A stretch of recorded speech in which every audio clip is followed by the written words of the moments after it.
पर्ची पर लिखकर अखबार मंगवाया था तथा दुकानदार ने पर्ची पर लिखी बातों को पढ़कर सरस को अखबार दिया।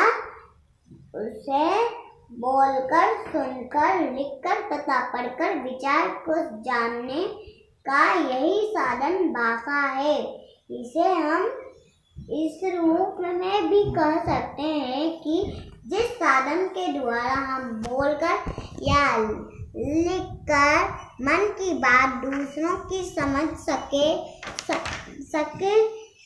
तथा दूसरों की बात को सुनकर या पढ़कर समझ सकें, उसे भाषा कहते हैं। कभी कभी हम इशारे के रूप में कई बात सदैव समझ नहीं आती।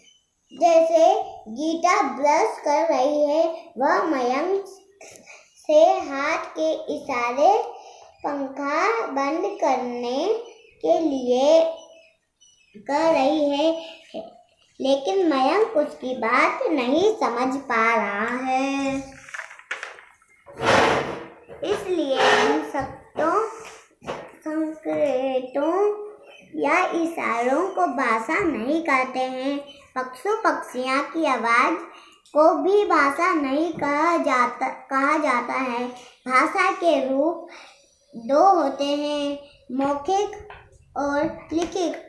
मौखिक भाषा जब हम बोलकर अपने विचार प्रकट करते हैं और दूसरा उसे सुनकर समझते हैं, तो उसे मौखिक भाषा कहते हैं।